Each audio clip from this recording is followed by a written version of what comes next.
Election commission of Pakistan को हमने कहा आप ये भी नहीं कर सकते कि ये मामला खाली छोड़ दें, आपको ये कैंडिडेट्स जो है ये पीटीआई को देने ही देने हैं।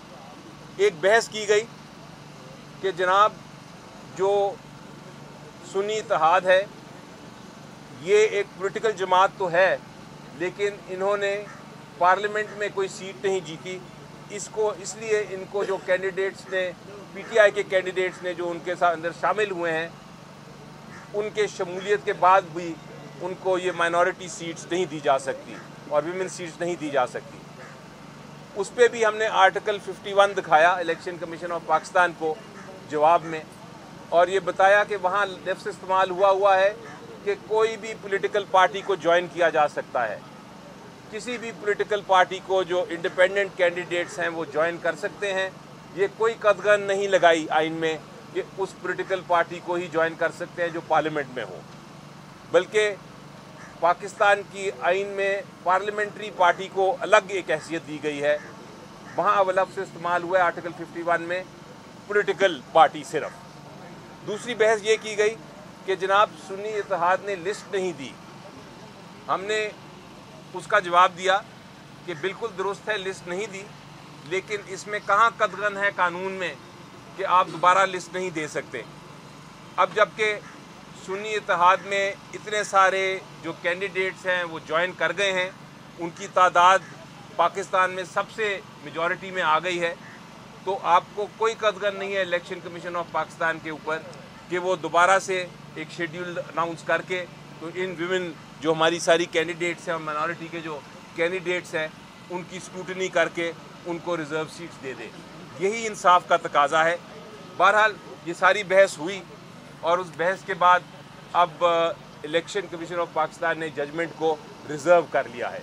तो उम्मीद तो मेरी ये है, हम सब की उम्मीद ये है कि आइन और कानून के मुताबिक फ़ैसला होगा और फिर हम इंशाल्लाह आगे चल सकेंगे। अगर ये नहीं हुआ, अगर हमारी सीटें छीन के तो दे दी गई, PLN या पीपल्स पार्टी में बांट दी गई, अगर ये गबन जो है गैर कानूनी गबन वो अगर हो गया तो फिर हम ज़रूर सुप्रीम कोर्ट जाएंगे।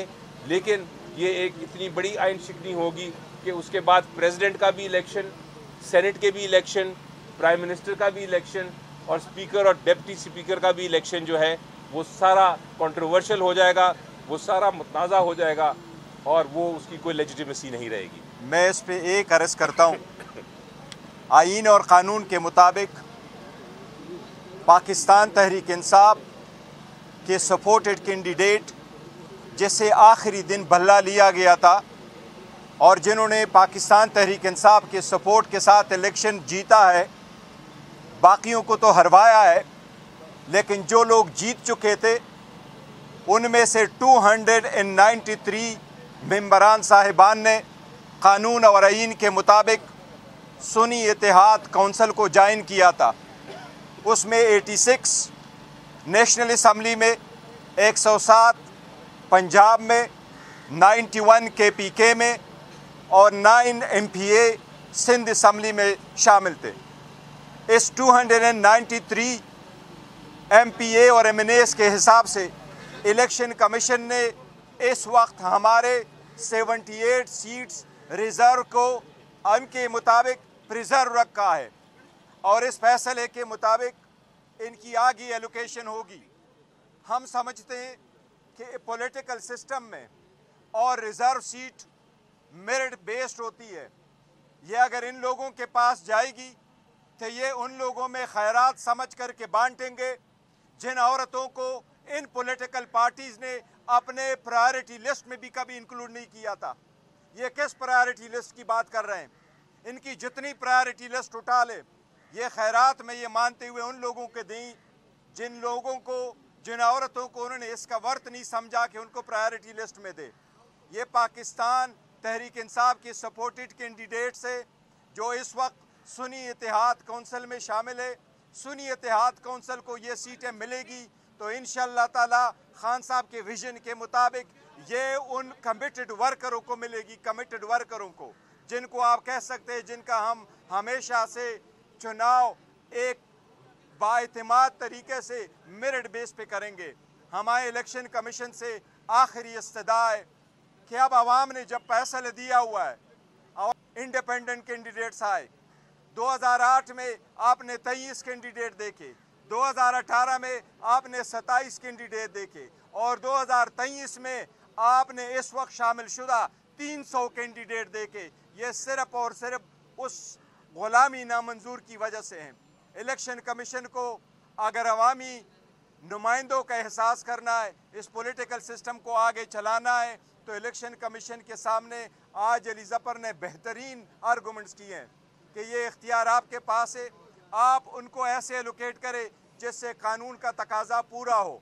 अगर प्रोविजन उसमें मौजूद है आप उनके, तो एक बार फिर हमारी इलेक्शन कमीशन से इस्तदा है कि असम्बली उस वक्त पूरा नहीं होती जब तक उनके सारे मेंबरान साहिबान मौजूद ना हो। लिहाजा आज ही फैसला कर ले, हमारी सीट हमें एलोकेट कर दे ताकि हमारी केस पे जल्द फैसला हो और हमारी असम्बली भी पूरा हो। सर, अली ज़फ़र साहब ऊपर एक मैटर का जिक्र हुआ कि सुन्नी इत्तेहाद काउंसिल ने खत लिखा, चीफ साहब ने कहा कि हमें सीटें नहीं चाहिए। तो लेटर आपने देखा, एक वो कह लीजिए कि उसमें क्या था। दूसरी बात ये 104 की बात हो रही है, क्या वहाँ पर फिर एक दफ़ा आप लोगों को टेक्निकल नॉकआउट किया जा रहा है? जी देखिए, जहाँ तक वो लेटर का ताल्लुक है, वो जो ख़त है वो दिखाया तो नहीं, मैंने मांगा था इलेक्शन कमीशन से, लेकिन जो अब इत्तला मिली है वो ख़त असल में 206 सेक्शन के तहत था। वो ख़त में कहीं ये नहीं लिखा कि हमने लिस्ट नहीं देनी या हम रिज़र्व सीट्स नहीं चाहते। वो लेटर तो एक 206 के रिप्लाई में था, जहाँ एक रूटीन का लेटर लिखा था इलेक्शन कमीशन ने कि जनाब आप अपनी बताइए कि कौन कौन कैंडिडेट है आपके। तो उस पर उन्होंने कहा कि हम कंटेस्ट नहीं किया इलेक्शन, तो हमें ये ज़रूरत नहीं है बताने की। इसलिए वो लेटर का कोई रेलेवेंसी नहीं है इस केस से। आपने सेक्शन 104 का पूछा। सेक्शन 104 में ये लिखा है कि एक पॉलिटिकल पार्टी को लिस्ट देनी है अपनी जो विमेन सीट्स और माइनॉरिटी सीट्स है, और उस सीट्स के मुताबिक फिर उनका फ़ैसला होगा कि उनको कितनी सीटें मिलनी हैं। लेकिन उसमें ये कहीं नहीं लिखा कि आप अगर एक बार इलेक्शन हो जाए और इलेक्शन के बाद एक पॉलिटिकल पार्टी को जिसने पहले लिस्ट नहीं दी थी मज़ीद लोग ज्वाइन कर ले तो वो दोबारा लिस्ट नहीं दे सकते। और उस पर हमने उनको बताया कि ऐसे एग्ज़ाम्पल्स हैं। एक तो इलेक्शन कमीशन ऑफ पाकिस्तान की जजमेंट है जिसमें बाप के केस में बाप की एक पार्टी थी, उन्होंने भी लिस्टें नहीं दी थी, लेकिन उनको बाद में लिस्ट देने की इजाज़त दी गई। इसी तरह उनको दिखाया कि एक डिवीज़न बेंच, एक 2 जजेस का फ़ैसला है लाहौर हाई कोर्ट का, जिसमें उन्होंने कहा है कि ये अगर डिले भी हो जाए फ़ाइल करना लिस्ट तो उससे कोई फ़र्क नहीं पड़ता, क्योंकि आप दोबारा भी फ़ाइल कर सकते हैं, किसी को नुकसान नहीं होता, क्योंकि आपकी सीटें जो है वो ट्रांसफरेबल नहीं हैं, वो ट्रांसफ़र नहीं हो सकती, वो आप ही को मिलेंगी। तो किसी और पॉलिटिकल पार्टी का हक़ नहीं है कि वो आपके ऊपर किसी किस्म की क्लेम करे। ये बिल्कुल इस तरह ही है जिस तरह की एक ज़मीन है, वो कोई खाली देखे तो उसके बाद वो ज़मीन पे कब्ज़ा करने की कोशिश करे और कहे कि जनाब ये ज़मीन मेरी है, क्योंकि किसी कोई इस पर नज़र नहीं आ रहा। ये बाकी जो पॉलिटिकल पार्टीज़ हैं वो बिल्कुल इसी तरह ट्रेस पासिंग कर रही हैं। साहब ये बताइएगा, ज़्यादातर वकील तो असम्बलियों तक पहुँच गए, लेकिन इमरान खान साहब का क्या बनेगा सर? वो जेल के अंदर ही रहेंगे? जी बिल्कुल नहीं, इंशाल्लाह उनके केसेस भी कल फिक्स्ड हैं। आप Lahore high court, Islamabad high court आइएगा, तीनों केसेस फिक्स्ड हैं। तोशा खाना का भी और साइफर केस भी और शाह महमूद कुरैशी साहब का भी केस फिक्स है। कल हम बहस करेंगे और इंशाल्लाह जल्द उसका फैसला आएगा। साहब ये बता दीजिएगा कि इंसाफ का जो इलेक्शन कमीशन के फैसले हैं पाकिस्तान तहरीक इंसाफ के हवाले से, वो भी आपके सामने है। तो आज का जो फैसला महसूस किया है, तो आप सुप्रीम कोर्ट की तैयारी कर चुके हैं जाने की या नहीं? जी बिल्कुल, जो आप एक बड़ा एक इंटरेस्टिंग सवाल पूछ रहे हैं, क्योंकि अगर आप माजी में देखें तो मेरा ख्याल है पिछले साल से जितने फ़ैसले इलेक्शन कमीशन ऑफ पाकिस्तान के आए हैं वो पीटीआई के ख़िलाफ़ ही आए हैं और हमें फिर अदालतों में जाना पड़ा है। उम्मीद तो ये है कि इस बार आइन इतना साफ़ है और शफाफ है और क्लैरिटी है कि इसमें ऐसा नहीं होगा, लेकिन अगर आप माजी देखें तो फिर उसके मुताबिक हमने तैयारी कर ली हुई है। इलेक्शन कमीशन ने सीटों के हिसाब से जो है ना रिजर्व सीट देनी है, इसका कोई रेशियो या कोई वो कायम किया गया है कि इस रेशियो के हिसाब से 10 की ऊपर कितने सीटें मिलेगी? आइन में ही लिखा है। मसलन आप अगर बलूचिस्तान असेंबली का देखें तो वहाँ टोटल 16 सीटें हैं नेशनल असेंबली की तरफ से और 4 सीटें दी जाती हैं विमेन को। इसका मतलब है कि जो पार्टी 4 सीटें जीतेगी नेशनल असेंबली में बलूचिस्तान की तरफ से, उसको 1 सीट मिलेगी। इसी तरह हर सूबे का जो इंटाइटलमेंट है नेशनल असेंबली के लिए वो आइन में आर्टिकल 51 में दर्ज है और इसी तरह रेशो निकलती है। ये रेशो तब्दील नहीं हो सकती। ये नहीं हो सकता कि आप बलूचिस्तान से 4 सीटें जीतें और आपको चारों की चारों जो विमेन सीट्स हैं वो मिल जाएं, आपको 1 ही मिलेगी। अच्छा, ये बताइएगा, आइन और कानून की अगर बात करें तो आपको तो इंतखाबी मुहिम चलाने की भी इजाज़त नहीं दी गई। अभी तक आपको यकीन है कि आइन और कानून पे इंट्रा पार्टी इंतखाबात में भी आपके लंबे दलाइल इतने चले थे और बल्ले से महरूम कर दिए गए थे। अभी जब आपने लंबे दलाइल दिए, आपको इलेक्शन कमीशन का मूड क्या नज़र आ रहा है? आपने अपने ज़हन में भी तो स्केच बना लिया है कि आपको ये मखसूस नशिस्तें देंगे या नहीं देंगे? देखिए, जब वकील बहस करता है तो उसको अपनी बहस, अपने दलाइल पे पूरा यकीन होता है और वो भरपूर जोश और जज्बे के साथ और कमिटमेंट के साथ बहस करता है।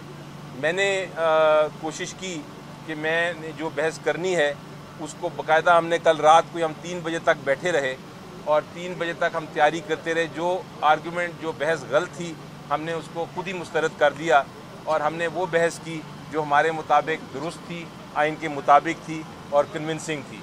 तो उससे तो लगता था कि जो उन्होंने सवालात पूछे इलेक्शन कमीशन ऑफ पाकिस्तान ने, और इलेक्शन कमीशन ऑफ पाकिस्तान ने सवालात पूछने के बाद अपेरेंट ये लगता था on the face of it कि वो सेटिस्फाइड है, वो मुतमईन है।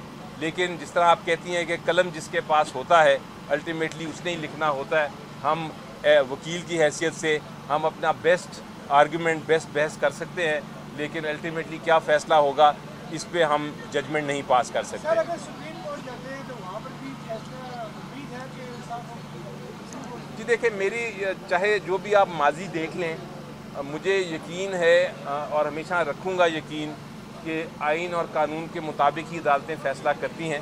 फ़ैसले गलत हो सकते हैं लेकिन वो इंसाफ के मुताबिक, जो उस वक्त के जज साहिबान समझते हैं, वो इंसाफ के मुताबिक ही करते हैं।